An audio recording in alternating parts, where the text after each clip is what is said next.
Salam adik-adik sekolah minggu, apa kabar? Semoga sehat selalu dan senang berjumpa dengan adik-adik sekalian di dalam renungan harian kita pagi ini. Sebelum kita mendengarkan renungan harian pagi ini, adik-adik mari kita bersatu dalam doa. Mari kita berdoa. Bapa yang baik, Bapa yang kami sapa pagi yang indah ini di dalam nama Yesus Kristus, sungguh kami mengucap syukur dan berterima kasih kepadamu ya Bapa, karena Engkau telah menjagai kami sepanjang malam ini, sehingga kami boleh bangun di pagi ini dengan sukacita. Kami akan belajar tentang kebenaran firman-Mu yang menjadi bekal hidup kami. Untuk itu ya Bapa, mari Engkau berkati kami di dalam nama Tuhan Yesus Kristus, sehingga kami boleh belajar tentang kebenaran firman-Mu. Amin. Adik-adik yang terkasih, kita akan membaca firman Tuhan yang diambil dari 1 Samuel 23 ayat yang kedua. Demikian firman Tuhan. Lalu bertanyalah Daud kepada Tuhan, apakah aku akan pergi mengalahkan orang Palestina itu? Jawab Tuhan kepada Daud, pergilah, kalahkanlah orang Palestina itu dan selamatkanlah Kehilah.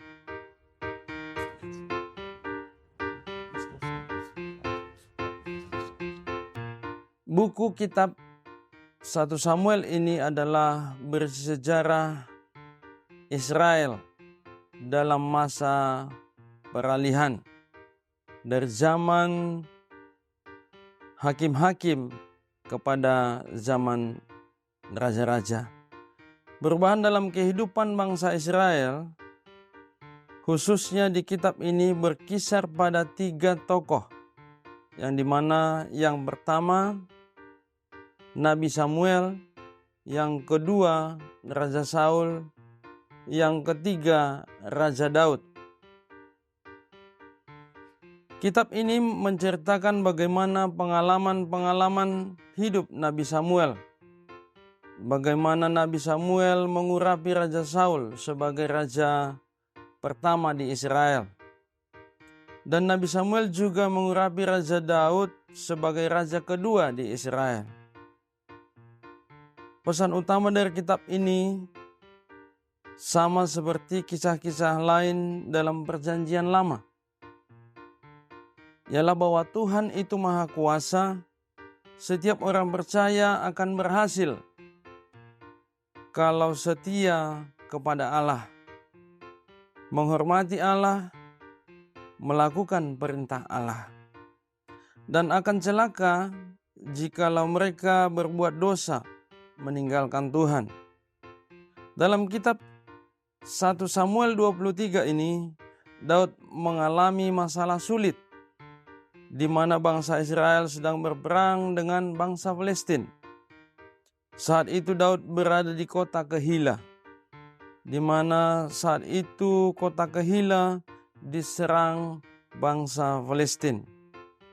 Dalam situasi sulit seperti itu, Daud bertanya kepada Tuhan apa yang harus diperbuatnya.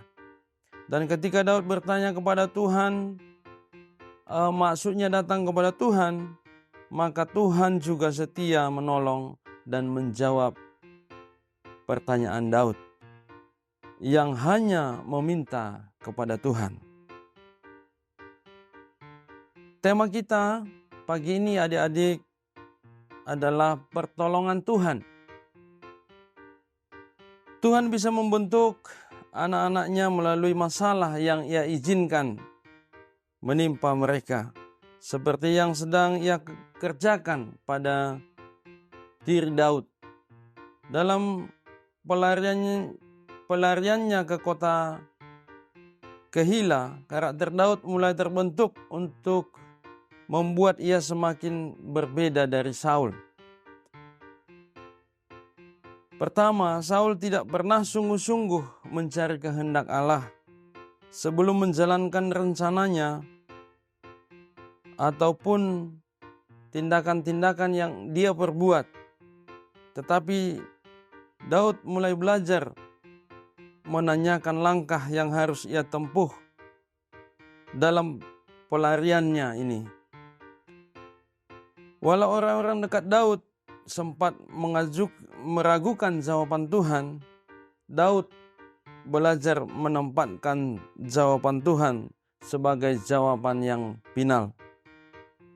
Dengan bertanya secara tulus, Daud mendapatkan perkenan Tuhan yang membuat Daud luput dari upaya Saul untuk menindasnya. Kedua, kalau pengejaran Saul atas Daud telah menjadi semacam obsesi sehingga Saul kehilangan kepekaan dan bertanggung jawab terhadap kesejahteraan rakyatnya. Sebaliknya dengan Daud, di tengah pelariannya, kepeduliannya terhadap salah satu kota Israel yang sedang diserang oleh musuh, Daud mulai belajar keluar dari masalahnya sendiri untuk melihat masalah rakyatnya. Daud sedang belajar menjadi seorang raja yang bertugas menggembalakan umat Tuhan. Ketiga, dan inilah yang mendasar adik-adik, sejak penolakan Tuhan atas Saul, Tuhan telah menarik rohnya atas Saul. Sebagai gantinya, roh Tuhan menyertai Daud.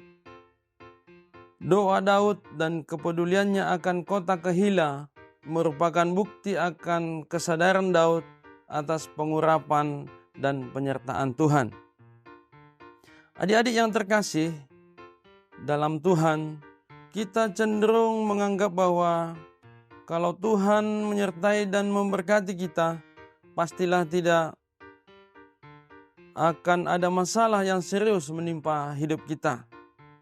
Padahal ketiadaan masalah membuat kita justru kehilangan kepekaan akan kehadirannya dan kebutuhan kita akan Dia. Bersyukurlah kalau Tuhan mengizinkan kita menghadapi masalah itu. Artinya, Ia percaya bahwa kita sanggup menghadapinya. Tentu dengan bersandar kepadanya. Ia dapat menggunakan kesempatan itu untuk membentuk karakter kita menjadi serupa dengan Kristus.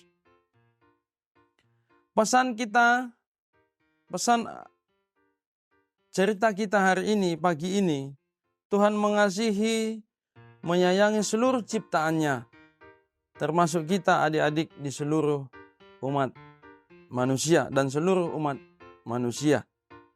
Satu hal juga yang perlu kita imani, bahwa kita punya Tuhan Maha Kuasa yang dapat melakukan segala hal dalam perjalanan kehidupan adik-adik. Maka dalam menghadapi situasi apapun dalam perjalanan kehidupan kita ini, baik suka maupun duka, jangan pernah bertanya atau datang pada orang lain, tetapi marilah kita datang kepada Tuhan untuk mengandalkan Tuhan, sehingga Tuhan yang akan bertindak untuk kehidupan kita. Selama kita punya niat yang baik, percayalah Tuhan pasti akan menolong. Tuhan akan selalu setia menjawab semua hal yang kita perlukan. Lewat perikop ini, pagi ini kita diberikan pesan yang pertama, kita dapat meyakinkan diri kita dan semua untuk berserah kepada Tuhan dan selalu mengandalkan Tuhan, di mana alamat dan tujuan yang sudah jelas, yaitu kepada Tuhan kita Yesus Kristus, dan membuat kita yakin juga bahwa Tuhan setia untuk menjawab dan menolong kita dalam setiap keadaan kehidupan kita. Yang kedua, yang terakhir adik-adik, pada saat kita bingung untuk mengambil keputusan, menentukan pilihan, atau dalam situasi rumit yang kita hadapi, marilah kita merenung sejenak, lalu datang dan bertanya kepada Tuhan, maka Tuhan akan menolong kita memberikan solusi yang terbaik bagi kehidupan kita. Demikian adik-adik yang boleh abang bagikan untuk kita semua. Tuhan Yesus memberkati. Mari kita berdoa. Terima kasih Tuhan untuk kasih setiamu di dalam kehidupan kami bersama adik-adik sekolah minggu. Melalui renungan harian kami pagi ini, Engkau telah mengingatkan kami untuk tetap setia dan bersyukur dalam setiap langkah hidup kami. Dan ketika Tuhan mengizinkan suatu terjadi dalam hidup kami sudah tahu kemana kami harus mengadu dan meminta pertolongan, dan bahkan kami sudah tahu kemana harus bertanya. Seperti Daud bertanya kepada Tuhan sehingga dia mampu untuk melalui hidupnya dan memperoleh keselamatan daripadamu. Kami berdoa untuk adik-adik sekolah minggu dimanapun mereka berada. Kiranya Tuhan yang selalu menjagai dan menyertai mereka, tilik mereka satu persatu agar semua adik-adik kami boleh bersyukur dan mengandalkan nama Tuhan di dalam kehidupannya masing-masing. Jikalau ada dalam kondisi yang kurang sehat, Bapa, kiranya Engkau menyembuhkan. Jikalau ada dalam kondisi duka, Bapa, kiranya Engkau yang menghibur mereka. Terima kasih Bapa, terima kasih Yesus, terima kasih Roh Kudus. Di dalam nama Tuhan kami telah berdoa dan mengucap syukur. Amin. Shalom adik-adik, Tuhan Yesus memberkati. Salam dari IKN Borneo, Kalimantan. Horas. GKPS TV